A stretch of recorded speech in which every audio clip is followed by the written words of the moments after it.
Welcome back, guys. Welcome back, everyone. It is time for the part two of my CinemaCon 2026. Just to recap, everybody, so you guys are familiar with CinemaCon. CinemaCon is an annual event put on by the studios and Cinema United for the theater owners so they can be excited about what movies are coming out. This is not a fan event. This is not like your Comic Cons or your other D23 events. No, this is specifically for theater owners. So, yeah, they get to see a lot of cool stuff to get them hyped up for the upcoming movies for the next year or so. Biggest panel for day one was actually the Sony panel. In the previous video, I covered Angel Studios, StudioCanal, and the Sony Pictures Classics. This time, I'm going to do a complete review of the Sony panel and what was actually covered at this panel. We did start off the panel with from the CEO of Sony, who kind of yelled at the theater owners, telling them to stop showing so many damn ads in movies. And you know what's really funny? I actually was reading something from New Rockstars when because they were at the panel too, and they mentioned somebody saying like, "Yeah, that's right, damn right," or something like that.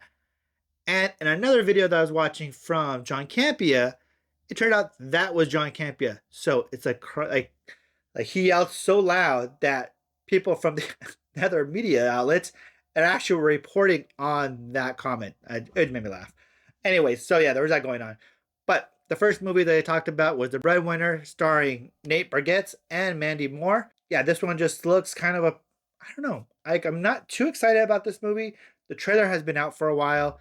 It looks kind of like a typical, comedy. Wife goes on a business trip and the husband doesn't know how to take care of his three daughters. Is that kind of typical comedy.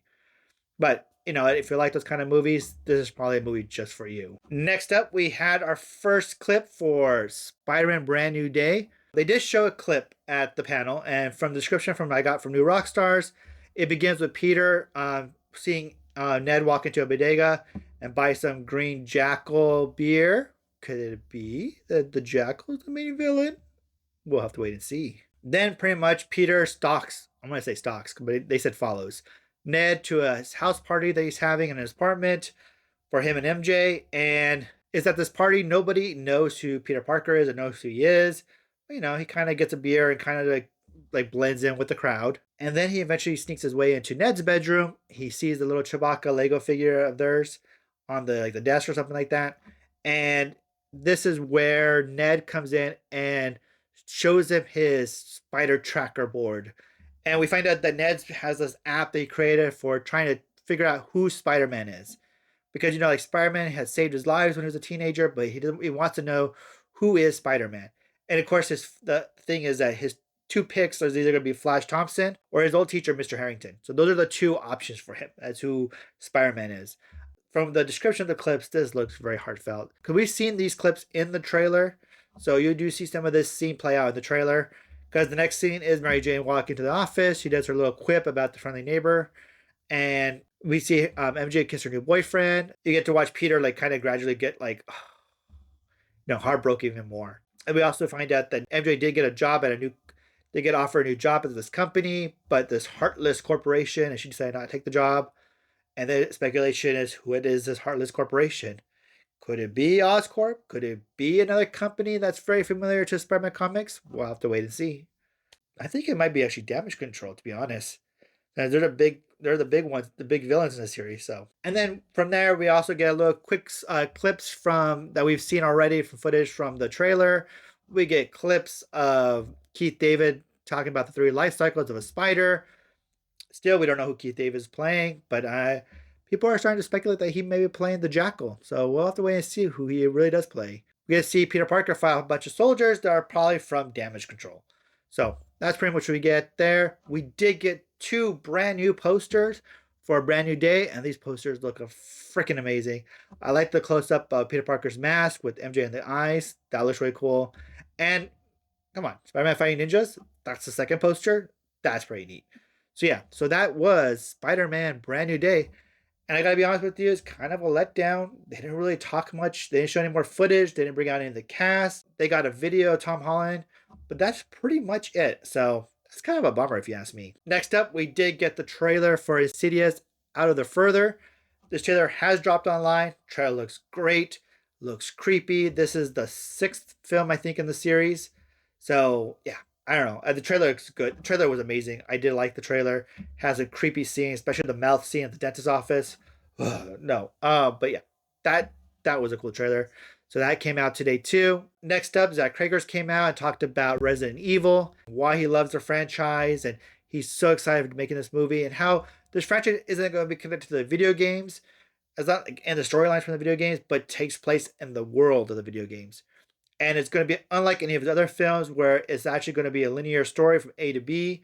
And we're following Austin Abrams, the junkie from Weapons, as he goes throughout the story.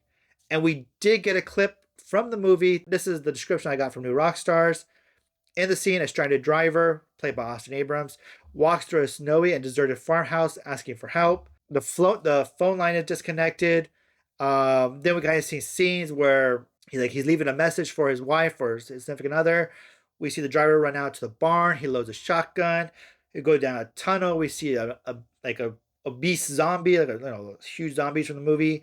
We got like limbs and zombie arms coming everywhere. Zombies falling from the sky. I mean, yeah, just pure chaos, zombie chaos. And yeah, I can't wait to see what the trailer looks like. The movie comes out in September, and I am very interested. I am so hyped on Zach Krager as a director, and I want to see what he does next. All right, next up, we got Taika Waititi's newest movie, and that is Klara and the Sun, based off the book of the same name. I hadn't even heard of this movie, so this is pretty cool to see. They did show a clip from the movie, a clip/trailer from the movie. The description I got from Discussing Films says that the trailer opens with Jenna Ortega as a sentient android designed as a companion for children. An eccentric character played by Natasha Lyonne tells Klara and the other robot companions they all are hopeful that they'll find their perfect family. And then we get some really cool scenes from here on out showing off this world. They say it's very much Blade Runner, cyberpunk-esque world of this future. But yeah, it's kind of be kind of interesting because you know what? Taika Waititi hasn't had a great hit in a while, so I'm hoping this will be the next big hit for him. And like they kind of described it kind of like a Jojo Rabbit serious film, but it has a very futuristic take. So I'm thinking like AI.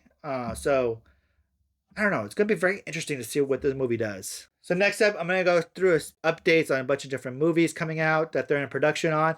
So there's very little clips or just animatics for these scenes. First up, we got Nightingale, which is going to star Elle and Dakota Fanning. So the first time the sisters have actually been in a movie together. And this is like a World War II drama. And that's pretty much all I know. I'm going to try to go in blind as I can with these movies that are based off books because I don't want to be spoiled, you know? Takashi Yamazaki, the director who did Godzilla Minus One, his next movie, his first American movie called Grandgear is coming out. And they showed a little bit of animatics from this movie, and it's basically giant robots fighting monsters in the city streets. This sounds pretty cool, so I'm actually really excited to see what they're going to do with this franchise. They did talk about how The Legend of Zelda had wrapped production, but they didn't bring any freaking footage or pictures. What? The movie comes out next May. It is a little over a year. It's going to be like a couple weeks after the next CinemaCon. I am actually very shocked that they didn't bring any footage, any clips, any trailers, nothing. And that's kind of a bummer, to be honest. Next up, they announced we're getting an animated rated R movie being produced by Jacksepticeye, the YouTuber. Never played BloodBorne, so I'm not familiar with the game, but I've read a lot of people are very excited about this. People are upset that it's going to be an animated movie. And I would be too, because if you're making a movie adaptation of a video game, you want to be a live action movie, not an animated movie. I don't know. Next up, we had Justin Lin come in and talk about Helldivers movie starring Jason Momoa.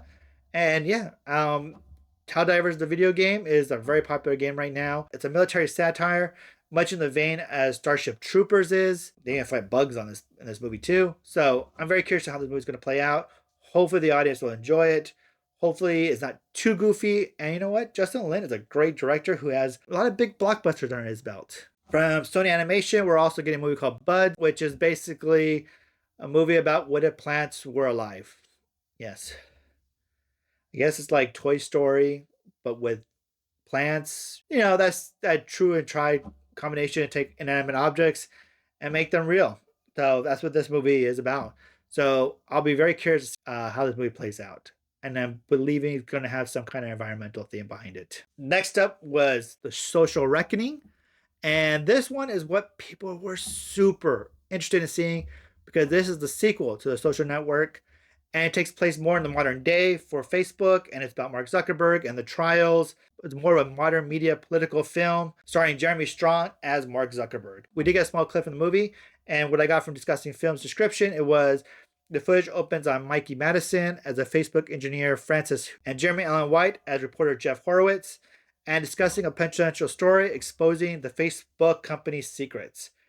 And then it cuts to the trailer, cuts from there to the CEO, Mark Zuckerberg, who is being played amazingly by Jeremy Strong and just loses in his performance, from what I read, and defending his company and dubbing himself the leader of free speech. And that is The Social Reckoning. So that's also coming out, and I can't wait to see a trailer on this one too. This is coming out next fall, and I think this might be one of your Oscar contenders. Yeah, I feel it from the description, the way people are reacting to the clip. Yeah, this might be a big film. All right, and then we had Lord and Miller come out with the director and writers for Spider-Man Beyond the Spider-Verse. This is the third Spider-Man movie, and man, they brought everything. This movie is over a year away. Yeah, they talked about how the film is going to be in 1:43:1 ratio, which is your IMAX format. The clip that they provided, and from Discussing Films and New Rockstars, what I was able to gather from their descriptions, we basically got some clips of that takes place right after the end of part 2. We're seeing Miles Morales trying to talk to the Prowler, or Miles Morales from Nether Earth, and they're trying to figure out what's going to happen, or learning about canon events, and basically we get up to that point, followed by intense montage that shows all the returning characters from across the Spider-Verse, an epic battle between the Spot and Miguel O'Hara. We get to see glimpses of the Kingpin. We're going to find out that Miles Morales has to actually work with some unlikely characters from the Spider-Verse movies to basically save his dad. And this is going to be a very tense, very powerful movie. You know what? Like many people have said, and I do agree with them, that the Spider-Verse movies are amazing. Probably some of the best Spider-Man movies out there. And I can't believe we're finally getting the final film in the trilogy. And I can't wait to see it. This is going to be great.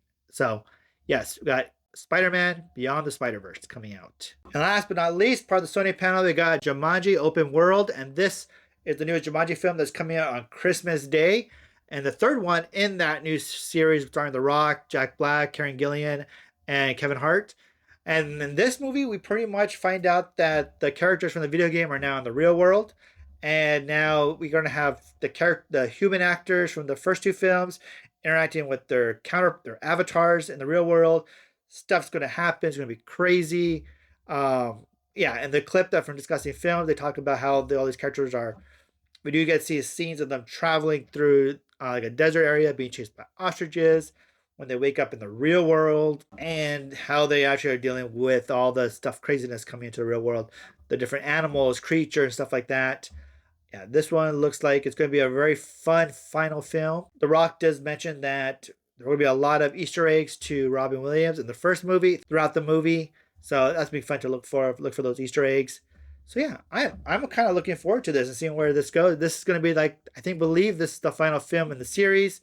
And it's been quite a while since the Jumanji Part 2 came out. So I am intrigued. I'm very curious to how this movie is going to play out. So I don't know. What do you guys think? And so that was the Sony panel for CinemaCon. What do you guys think? Are you excited for any of these movies that are coming out? Which movie are you the most excited about? Let me know in the comment section down below. And stay tuned, because like I said, for the rest of the week, we're going to be talking about from other studios and get little glimpses of Disney, from Paramount, from Warner Brothers, from Universal. So stay tuned as I play out more videos throughout the rest of this week. And thank you for joining me. Remember to hit the like, subscribe, and the notification bell. That way you're notified every time a new video is posted. And until next time, guys, this is JD with the Figgy Pop Culture Channel.